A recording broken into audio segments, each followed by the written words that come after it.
प्रणाम। कल बात चल रही थी कि राजा सुद्युम्न भगवान शंकर और देवी पार्वती के बनाए हुए काम्य वन में गलती से चले गए त्रुटिपूर्वक, और फिर शाप के कारण 1 महीने उनको इला बनकर रहना पड़ता था और 1 महीने वो सुद्युम्न रहते थे। और फिर उन्होंने वन में जाकर तपस्या की। अपना राज्य उन्होंने अपने पुत्र पुरुरवा को दे दिया, और फिर जब उन्होंने बहुत उपासना की तो भगवती महामाया ने उनको दर्शन दिए। जबकि उन्होंने नवार्ण मंत्र का जप किया तो उन्होंने जो प्रार्थना की, इला ने, अब वो इला रूप में प्रार्थना कर रही हैं कि हे देवी, आपका ये जो चरित्र है ये आसानी से समझ में आने वाला नहीं है। इसको तो बड़े बड़े देवता भी नहीं समझ पाए, तो हम पामर जन क्या समझेंगे, मानव क्या समझेंगे। तो आपने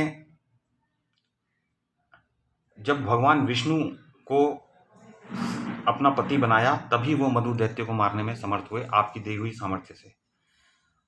तो फिर भी वो प्रसन्नता पूर्वक आपसे व्यवहार नहीं कर पाते, किंतु आपसे चरण दबवाते हैं। वो चरण क्यों दबवाते हैं, उसका रहस्य ये है कि आपका जो हाथ है वो अग्नि के सदृश तेजस्वी है। अब ये भगवती महामाया के जो बहुत से रूप हैं उसमें लक्ष्मी रूप की बात बता रहे हैं।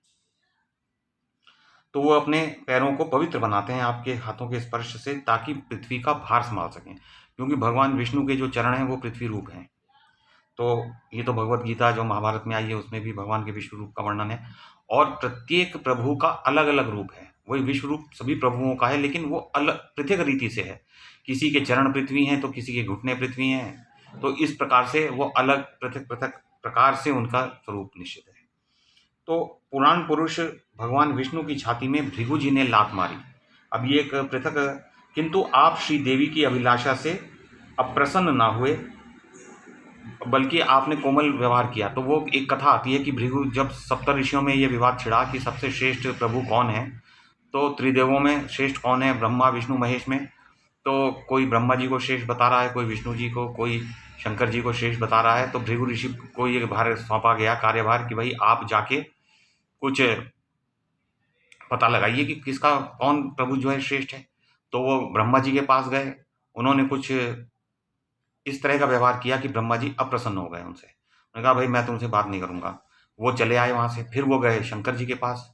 अब रुद्र भगवान के सामने भी उन्होंने कुछ ऐसी बात की, तो उन्होंने कहा भाई भृगु जी, आप जो है मुझसे बात मत कीजिए। तो वो भी गुस्सा हो गए उनसे। अब बचे विष्णु भगवान। अब विष्णु भगवान जब वो के पास गए तो वो सो रहे थे। तो भृगु ऋषि, जिनके पुत्र शुक्राचार्य और ये भार्गव उन्हीं के वंशज हैं, तो उन भृगु ऋषि ने उन विष्णु भगवान के, सोते हुए विष्णु भगवान के छाती में लात मारी। उससे वो विष्णु भगवान हड़बड़ा के उठ गए कि ये क्या हुआ। तो देखा भृगु ऋषि खड़े हैं। तो बोले, अरे मुनिवर, आपके पैर तो इतने कोमल हैं, मेरी छाती इतनी कठोर है, कहीं आपके पैरों में चोट तो नहीं आ गई। और वो पैर दबाने लगे उनके, भृगु ऋषि के। तो ऋषि ने पैर पकड़ लिए भगवान के कि भगवान, मैं मान गया आपको कि आप ही सबसे श्रेष्ठ प्रभु हैं। तो ये बात हो गई कि भाई भगवान विष्णु सबसे श्रेष्ठ हैं। तो ये उस समय की बात है। वह यूं तो भाई सभी श्रेष्ठ हैं, अपने अपने स्थान पर सभी श्रेष्ठ हैं। तो और सभी शास्त्रों में, जैसे शैव शास्त्रों में भगवान शंकर श्रेष्ठ हैं, या रुद्र भगवान, या शिव शंकर जिन्हें कहते हैं, महादेव महेश्वर। वैष्णव शास्त्र जैसे विष्णु पुराण है या और भी हैं, भागवत पुराण है, तो उसमें भगवान विष्णु या उनके अवतार श्रेष्ठ कहे गए हैं। देवी भागवत पुराण में देवी की महत्ताएं जो हम पढ़ रहे हैं, देवी भागवत पुराण, तो उसमें देवी ही सब सर्वश्रेष्ठ घोषित हैं। तो ये तो अपनी श्रद्धा की बात है कि हम किन प्रभु की उपासना करना चाहते हैं, तो उन्हीं को हम पकड़ के उन्हीं की पराभक्ति करें, कि किन्हीं अन्य प्रभु की ओर ना देख के उन्हीं की भक्ति करें, तो ये पराभक्ति हो जाएगी। तो वो जो राधा, जो इला है, वो प्रार्थना कर रही हैं। देवी सामने दर्शन दिए हुए हैं, सामने खड़ी हुई हैं देवी, और वो कह रही हैं, इला कह रही हैं कि देवी, आप भगवान विष्णु के अत्यंत विस्तृत, शांत एवं भूषणों से विभूषित वक्षः स्थल पर शैया की भांति सदा उसी प्रकार विराजमान रहती हैं जैसे बिजली मेघमाला में शोभा पाती है। तो वो उनके वक्षः स्थल में निवास करती हैं, और वो जैसे बिजली चमकती हो, उनका स्वरूप ऐसा है जैसे बिजली चमक रही हो, ऐसी प्रभा निकलती है उनके शरीर से। और विष्णु भगवान श्याम शरीर वाले हैं। तो यदि, हे माता, यदि आप विष्णु भगवान को छोड़ दें तो उनकी पूजा होनी निश्चित ही असंभव हो जाएगी।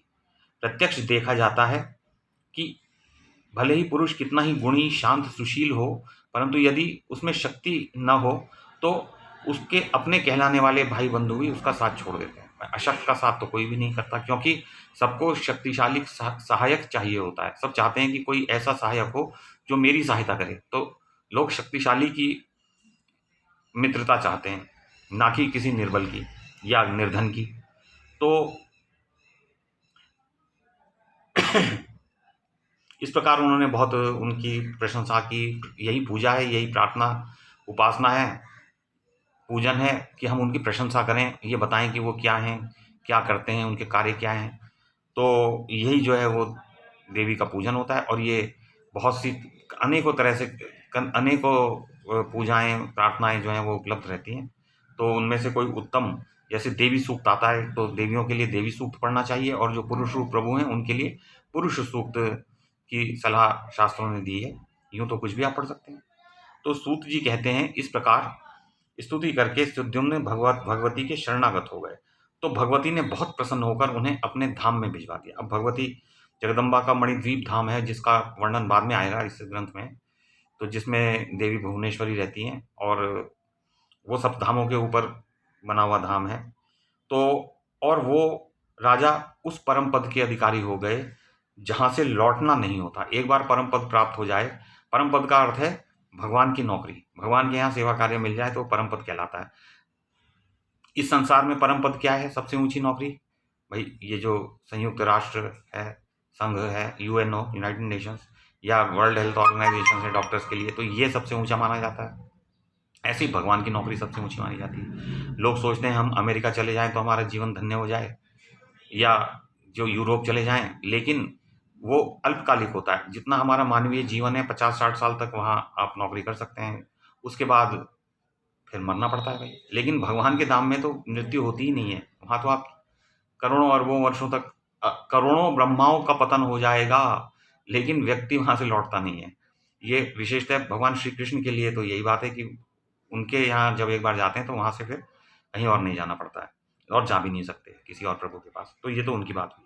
और वैसे सभी प्रभुओं के लिए एक ही सी बात है कि भाई वहाँ चले गए तो बहुत लंबे समय तक, आप दीर्घ काल तक उन्हीं के।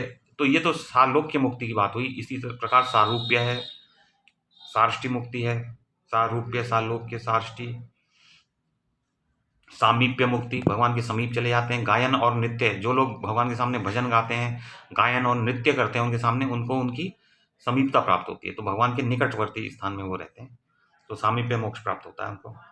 तो सुद्युम्न के स्वर्ग सिधारने पर अब उनके पुत्र जो पुरुरवा हैं, जिनकी कथा में अब उर्वशी देवी की, ये अप्सरा की कथा आएगी, जिन्होंने जो उर्वशी जिनकी बात चल रही थी कि सर्वश्रेष्ठ अप्सराओं में जैसे घृताची, और घृताची का ही बदला हुआ नाम उर्वशी भी हो सकता है, या वो दोनों भिन्न भी हो सकती हैं। तो वो जो राजा पुरुरवा थे, वो महान गुणी और प्रजा को प्रसन्न रखने वाले थे। वो ऐसा कार्य करते थे कि प्रजा को प्रसन्नता होती थी। प्रतिष्ठानपुर बड़ा ही रमणीय नगर था। तो प्रतिष्ठानपुर आजकल झूसी को कहते हैं, वो झूसी कोई नगर है, उसका आजकल का नाम झूसी है। उसी में उनकी राजधानी थी।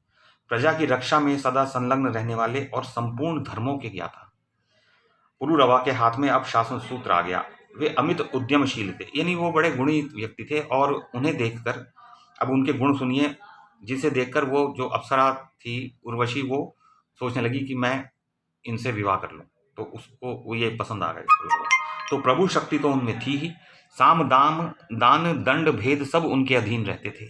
उनके राजा पुरुरवा के राज्यकाल में सभी वर्ण अपने आश्रम धर्म का पालन करते थे। उन राजा पुरुरवा ने विविध प्रकार के यज्ञ किए, बहुत से हवन यज्ञ किए उन्होंने, तरह तरह के। जैसे कि अब जो बड़े राजा होते हैं वो तो अश्वमेध यज्ञ भी कर सकते हैं, और राजसूय यज्ञ तो सम्राट लोग करते हैं, जो जिनके अंतर्गत सभी पूरी पृथ्वी, सातों द्वीप हुआ करते थे। अब ये वो भूतल आप मान भी सकते हैं, नहीं भी, कि भाई सातों द्वीप जो हैं वो जिसके अधिकार में है तो वो सम्राट कहलाएगा, लेकिन आजकल तो किसी के हाथ में भी नहीं है। तो अब यहाँ तो 320 राष्ट्र हैं, लगभग 300 राष्ट्र हैं संसार में।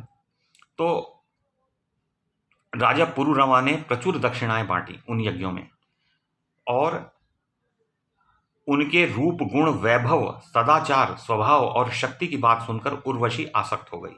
उसने राजा पुरुरवा को पति बनाना चाहा। वह अप्सरा ब्रह्मा जी के शाप से मर्त्यलोक में आई हुई थी।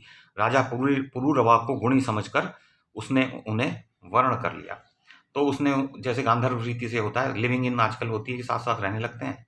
उसमें कोई फेरे वगैरह नहीं होते, ना कोई दान दिया जाता है कन्या का, और जब मन नहीं नहीं लगा तो वो अलग हो जाते हैं और बच्चे पैदा नहीं होते उनके प्राय, क्योंकि बच्चों से झंझट हो जाता है, क्योंकि फिर वो दूसरे के साथ रहने लगते हैं। इस प्रकार अपने जीवन काल में वो सैकड़ों विवाह कर लेते हैं। जो विदेश में लोग होते हैं, गोरे लोग, उनके यहाँ तो यही रीति है कि थोड़ी सी बात पे लड़ाई हुई तो अपना पार्टनर बदल लिया। तो ये जो है, ये गांधर्व विवाह की रीति है। लेकिन हम बात करेंगे कि जो ये गांधर्व विवाह इत्यादि से जो बच्चे उत्पन्न होते हैं वो धार्मिक नहीं होते, और बच्चे उत्पन्न वो करते ही नहीं है, पहली बात तो ये। अच्छा, तो फिर कल बात करेंगे उर्वशी और राजा पुरुरवा का प्रसंग, अगले सेशन में, सत्र में करेंगे।